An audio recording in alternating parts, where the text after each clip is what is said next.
Mesdames, Messieurs, chers compatriotes de Saint-Pierre-et-Miquelon, au nom de la collectivité territoriale, permettez-moi d'abord d'adresser une pensée à celles et ceux qui, durant l'année écoulée, ont dû traverser des épreuves pénibles, la maladie, l'isolement, la perte d'un être cher.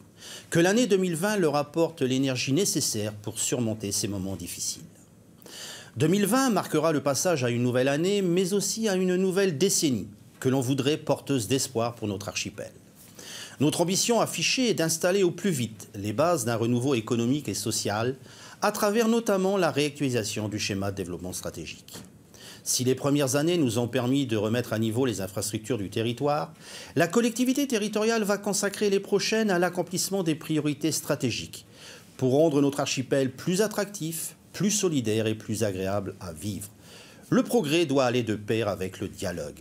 Dans une société devenue de plus en plus individualiste, égocentrique, où la critique, loin d'être constructive, et le négativisme se déversent toujours plus, notamment sur les réseaux sociaux, il nous faut pourtant réagir et agir au nom de l'intérêt général.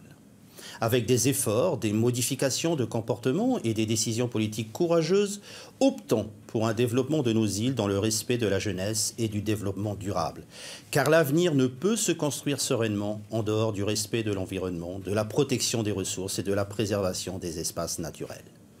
L'enjeu majeur pour notre territoire se trouve dans la relance du binôme démographie-modèle économique.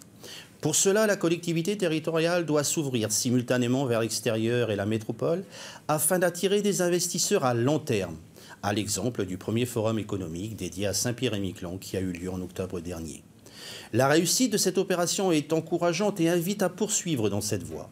C'est la condition indispensable pour consolider, diversifier, densifier notre tissu économique et favoriser le retour notamment de nos jeunes.